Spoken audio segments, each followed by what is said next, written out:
Welcome to episode 6 of this inventory tutorial series. In this episode we're going to continue on the crafting system where we now can display what items we need right under here. So you can see we need 1 axe to create some wood, and I can hit here and now we get the wood. So let's get started. So what we'll do is go to the canvas and the inventory and open up the container. Then let's go to 2D view so we can see the entire thing. Then we'll click inside of the container and go to the crafting, where we under here have a grid and the cell size is 100 by 100, but let's set it to 200 by 100.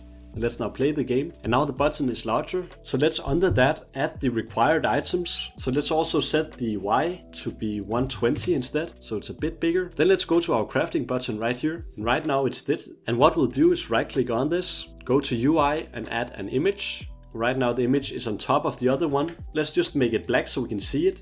And let's set the width to only 25 by 25. And then we want some icons to be here, for example the X in this case, and let's just make it white again. And this should then be down here somewhere. And then right next to it should be how many of the items we need. So let's call this item needed UI. And then let's right click on it, go to UI again and choose a text mesh pro and call it amount. And let's just set it to 1x for now. And then we can actually align it to the right side. And then we want the width to only be 25 and the height to be 25 as well. And now it's way too large right now. So let's set the font size to only 10. And let's also align it to the bottom and set it to black. So now we can see it and make it bold. So now it's down here, perfect. Now we want to make this into a prefab so we can spawn multiple of them next to each other like this, here, here and here. So let's take this and drag it down here and let's delete it up here. And then we need like a grid down here to handle all of that. So let's right click on this and create an empty game object called grid. And let's add a grid layout group to this. And if I now add an item needed in here, it's way too large, but let's change that. So go to the grid. First, let's click here and hold shift and click there and set this to a -75. Then we'll set the cell size to the same size as the item needed, which was 25 by 25. So just go back to it. Click on the grid and set 25, 25, and now it's right here. Then we want the width to be 0 and the height to be 0. And let's set the position actually to 0 as well. And maybe -20 instead. Perfect. And then let's set the spacing to be 10 and 10. And let's set the constraints to be a fixed column amount of 3. And then the child alignment to be upper center. So it starts here. And if I add more, it will look like this. And remember, this actually gets a lot bigger, so we can have more like this. So don't worry about that. Perfect, now that works.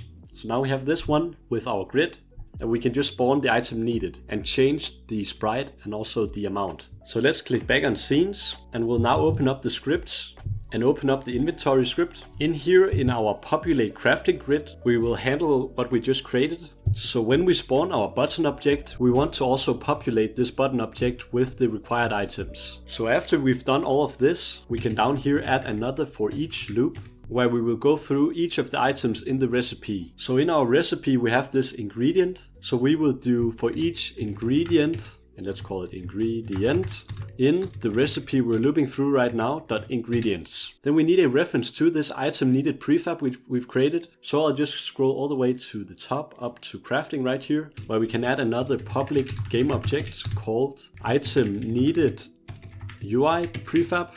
Let's just call it that.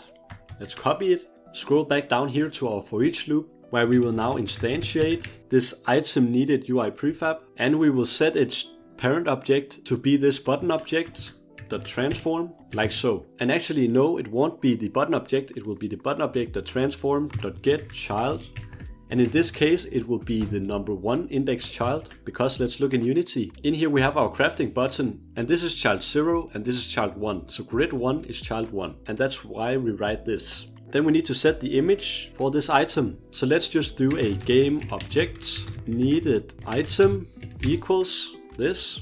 And then we can do needed item dot get component image, because there's an image on it, dot sprite equals ingredient dot item dot icon.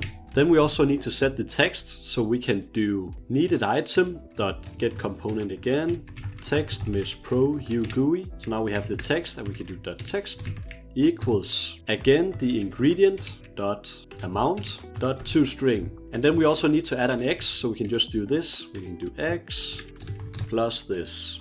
So it would be x1 for example. And oops, here we just need to do .transform.getChild 0 because it's the first child which has the text mesh pro. Perfect, now we should be able to see which ingredient we need. Now head back into Unity. In here we'll just quickly click on our inventory and we need to set this item needed UI. So drag this onto here and let's now hit play. And yep, now we can see something over here, but there's something wrong. It's way too small. So let's just click down here and see what the problem is. And it seems on the grid right here we need to set the position to be 25 and the scale to be 1.5 and 1.5. Oh, actually maybe 35 or 40, something like this. So now we can see the required item. So let's do that outside of play mode. So click right here, click on the craft button. Let's click on grid and set this to 40 and this to 0.5 and 0.5. Let's now go to scenes again and hit play. And yep, now it's at the right height. So let's say we change the recipe. So let's go to assets and go to recipes. And let's say we needed 2 axes and we also needed some wood to create some wood, something like this. So we needed 2 axes and 1 wood. Let's now hit play. And yep, now we can see both of the items we need. I'll just remove this one again and only have 1 axe. Else we can't really craft it because we don't have enough items in our world. So let's now click on our container and close it down. And then let's hit play and see it all in action. So yeah, we can see what we need to craft it. And if we pick up our axe, we can now craft it. Perfect. So hope you liked this episode. If you want to see more episodes like this video, also check out my Skool community. It's the top link in the description. And have an amazing day.